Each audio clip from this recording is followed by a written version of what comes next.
जय महाराष्ट्र, जय हिंद.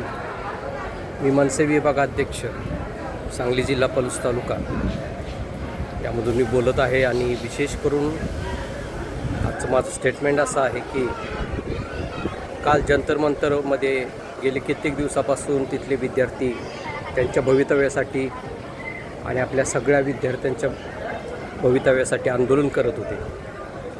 त्या ठिकाणी त्यांना जसे काही ते मोठे आरोपी असल्यासारखे त्यांना मारहाण झाली, त्यांच्यावर अत्याचार झाला, तो निंदनीय आहे, घृणास्पद आहे.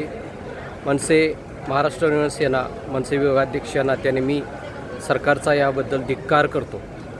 तिथलं जे पोलीस प्रशासन आहे मी त्यांना पोलीस प्रशासन म्हणत नाही, तर ते हुकुमशाही चालवणारे आणि दुसऱ्याच्या दबावाखाली आपली नोकरी वाचवण्यासाठी काय पण करणारे असे पोलीस खात्यातले लोक आहेत. आमची मागणी आहे की तिथल्या DYSP पासून हवालदारपर्यंत सगळ्यांची सस्पेन्शन ऑर्डर निघावी. आणि त्यामध्ये आम्हाला एक गोष्ट अशी आढळली की त्या ठिकाणी पोलीस खात्यातले लोक पण सिव्हिल ड्रेसमध्ये त्या ठिकाणी होते. आणि आम्हाला असं वाटत आहे की ते RSSचे लोक होते, जे त्यांना त्या ठिकाणी पोलीस त्यांच्याबरोबर दिल्लीमध्ये काम करत होते. आणि ही खूप चुकीची गोष्ट दिल्लीमध्ये घडत आहे आणि दिल्ली प्रशासन त्या ठिकाणी खूप चुकीच्या पद्धतीनं चालत आहे. आणि त्याचबरोबर आमच्या महाराष्ट्रात मुंबईमध्ये जे आंदोलन झालेलं आहे त्यामध्ये 300 कार्यकर्त्यांना अटक करण्यात आली, त्यांच्यावर केस टाकण्यात आल्या. ही पण घटना निंदनीय आहे. शिक्षणामध्ये जे चुकीच्या गोष्टी घडत आहेत त्यासाठी त्यांनी जो विरोध केलेला आहे त्याला सरकार दडपशाहीच्या माध्यमातून नष्ट करण्याचा प्रयत्न करत आहे. तरुण मुलांचं शिक्षण नष्ट करण्याचा प्रयत्न करत आहे. त्याचा आम्ही धिक्कार करतो आणि त्याचा आम्ही पूर्णपणे विरोध करत आहे.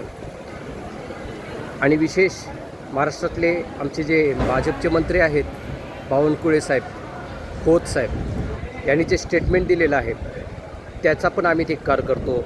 मनसे विभागाध्यक्ष नात्याने महाराष्ट्र नवनिर्माण सेना त्यांच्या स्टेटमेंटचा आम्ही धिक्कार करत आहे.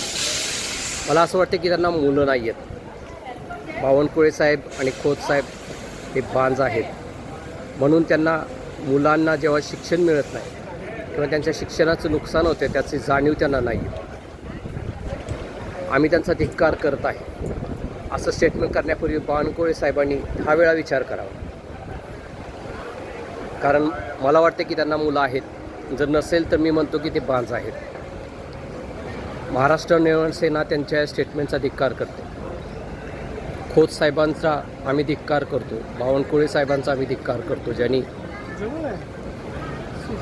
सरकारच्या दबावाखाली चुकीचं स्टेटमेंट दिलेलं आहे, तरुणाईच्या विरोधात स्टेटमेंट दिलेलं आहे. त्याचा आम्ही धिक्कार करतो. आणि माझी इच्छा आहे की प्रत्येक तरुणांनी अशा स्टेटमेंटचा विरोध करावा आणि त्यांना हाणून पाडावं, त्यांच्या विरोध स्टेटमेंट टाकावे, जेणेकरून येणाऱ्या निवडणुकीमध्ये ते जास्त क्षमतेने आपटले जावं. त्यासाठी प्रत्येक तरुणाईनं पुढे यावं, ही आमची इच्छा आहे. आम्ही छत्रपती शिवाजी महाराजांचे लोक आहे. छत्रपती शिवाजी महाराजांचं लढवय्य ताकद आमच्यामध्ये आहे. आणि जोपर्यंत छत्रपती शिवाजी महाराज, डॉक्टर बाबासाहेब आंबेडकर, महात्मा ज्योतिराव फुले, सावित्रीबाई फुले, अहिल्याबाई होळकर यांची ताकद आमच्याबरोबर आहे, तोपर्यंत आम्हाला तरुणाईला कोणी थांबवू शकत नाही. जय हिंद, जय महाराष्ट्र. मी महाराष्ट्र नवनिर्माण सेना विभागाध्यक्ष म्हणून हे स्टेटमेंट मी तुम्हाला ऑनलाईन टाकत आहे. जय महाराष्ट्र.